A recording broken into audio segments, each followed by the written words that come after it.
So guys, kisah seram yang ketiga saya ambil daripada Kelab Cerita Hantu yang diceritakan oleh seorang penulis ya yang bernama Mayang Sari.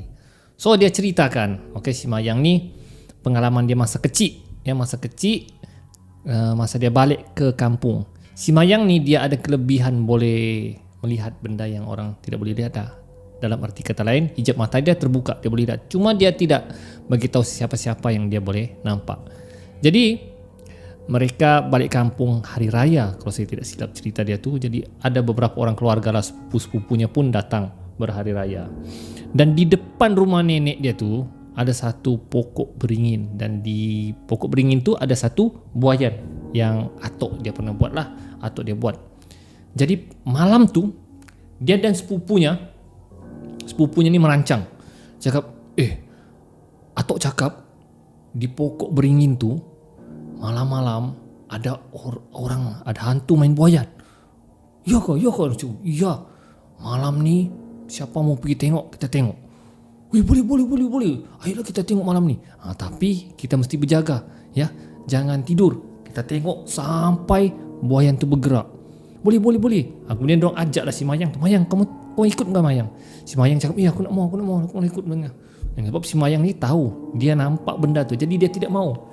Tapi diorang paksa si Mayang. Alah Mayang, tak sporting lah, dah hari raya begini kita jarang berkumpul, jomlah join. Jadi si Mayang pun betul juga lah, dia cakap kan hari raya ni jarang berjumpa dengan sepupu. Jadi dia join juga lah, tapi dia bagi syarat. Dia cakap kalau ada benda tu mengganggu di situ, kamu jangan lari duluan lah, tunggu aku, dia cakap. Alah, relax Mayang, tak kami tinggalkan kau. Jadi mereka pun ramai-ramai lah turun ke bawah. Lebih kurang jam 10 malam itu, diorang perhatikan pokok beringin tu. Diorang perhati, diorang tengok. Dia cakap, tak ada pun. Tunggu. Kemudian si Mayang yang nampak, dia nampak ada satu benda dari belakang pokok, seolah budak-budak macam bongkok yang sedang menuju ke buayan tu, ya. Dan budak tu macam orang minyak. Dan sampai di buayan tu, si Mayang nampak dia sudah terkedu, ya. Dia dah cakap, kan sudah, memang nampak benda ni, jantung ni sudah berdebar. Tapi sepupu-sepupunya dah nampak, dia saya nampak. Dan benda tu pun membuaikan, ya. Dia main buayan tu, dan sepupu-sepupunya yang, wah tengok buayan tu bergerak. Tapi dong tidak nampak benda tu di situ, hanya si Mayang nampak. Tapi si Mayang diam-diam, tengok. Dan benda tu terus menoleh tempat si Mayang, dan dia tahu si Mayang tu nampak dia. Si Mayang pun yang, kenapa dia nampak aku lagi? Dan si Mayang pun bagi tahu sepupunya, jom naik kita atas. Sudahlah tu belinya. Itu angin tu, bukan ada apa-apa tu. Jadi sepupunya pun ketakutan dah. Ya naik, kita naik. Jadi semua pun mereka naik dan masuk ke bilik masing-masing. Tapi si Mayang ni masih risau, sebab dia nampak benda tu memerhati dia.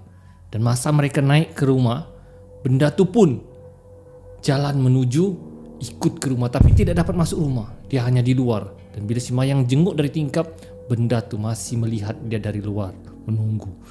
Si Mayang sudah takut nakal. Dia cakap, kenapa lah aku ikut orang tadi, menyesal sudah aku. Jadi malam tu si Mayang tak tertidur. Dia terdengar bunyi makhluk tu memanggil, ayolah kita main. Dia cakap, ayolah kita main. Kemudian dia ketuk di mana bawah kolong tu, dia ketuk di mana tempat si Mayang tidur. Dia ketuk, tok. Ayolah kita main, aku tahu kau nampak aku. Bergegar si Mayang, dia cakap, baliklah kau, bilang si Mayang. Kemudian dia ketuk lagi, dia cakar, baliklah kau, bilang si Mayang. Tapi dia cakap pelan-pelan lah, baliklah kau, tak boleh kuat-kuat, nanti keluarga yang bangun.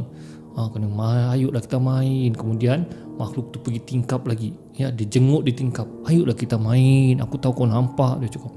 Menangis si Mayang dalam bilik, ketakutan, bergegar dia, sebab makhluk tu mahu berkawan dengan dia. Tiba-tiba dia dengar suara nenek dia, pergi dari sini, kenapa kau kacau, budak-budak tu semua sudah tidur, pergi dari sini. Dan benda tu terkejut, terus lari. Jadi neneknya tengok, dan neneknya tahu si Mayang tu yang boleh nampak. Mayang, kau dah tidur belum? Belum nek. Jangan risau, sudahlah tidur. Nenek dah halau benda tu, nenek tahu kau nampak. Bilang si neneknya, dia cakap, lepas ni jangan bermain-main lagi di luar pada waktu malam, terutama lepas maghrib. Nenek cakap, ya, memang benda tu selalu datang sini. tapi dia tidak mengganggu, melainkan dia ingin berkawan. Tapi jangan risau, nenek akan pastikan dia tidak ganggu kau lagi. Legalah hati Semayang sebab nenek yang memahami.